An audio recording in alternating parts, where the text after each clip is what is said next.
The Jabidah massacre, the secret Philippine operation that sparked a war.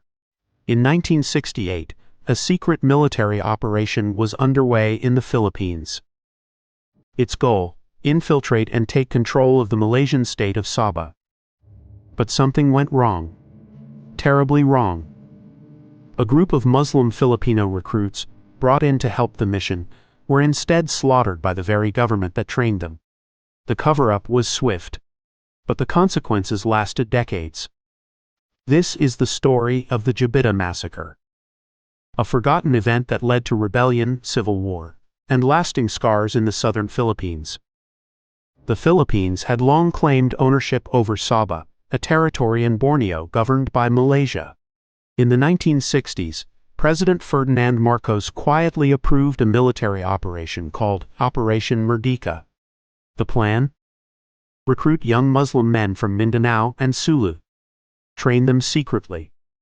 Then send them to infiltrate and destabilize Sabah. The goal: a silent takeover. In late 1967, dozens of young Tausug and Sama Muslims were recruited into the Philippine military. They were told they'd be part of a special unit to protect national interests. Instead, they were shipped to Corregidor Island for brutal training. What they didn't know: they were being prepared to carry out covert sabotage in Malaysia, something many of them objected to. The recruits grew restless, and dangerous questions started being asked. The military, fearing a mutiny or a leak, made a chilling decision. On the night of March 18, 1968, shots rang out on Corregidor.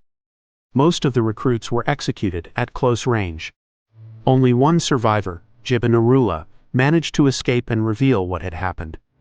He told his story to the press. And suddenly, a secret war plan became a national scandal. The Marcos government denied everything. They labeled Jibin a liar, a traitor, a communist. Military commanders claimed the operation never existed. Records were altered or destroyed. There were no arrests, no convictions, no official truth. But people began to ask, if the government could do this to its own Muslim citizens, what else was it hiding? News of the massacre spread like wildfire through Mindanao and Sulu. For many Muslims in the south, it was the final betrayal. Radicalization took hold. And soon the Moro National Liberation Front, MNLF, was born. A group committed to armed resistance against the Philippine state. The Jabidah massacre had created the very insurgency it had hoped to prevent. The rebellion triggered a decades-long war in the south. Tens of thousands died in the Mindanao conflict. Entire generations grew up knowing only fear and fighting. And it all began with a secret op gone wrong, and a government that refused to speak the truth.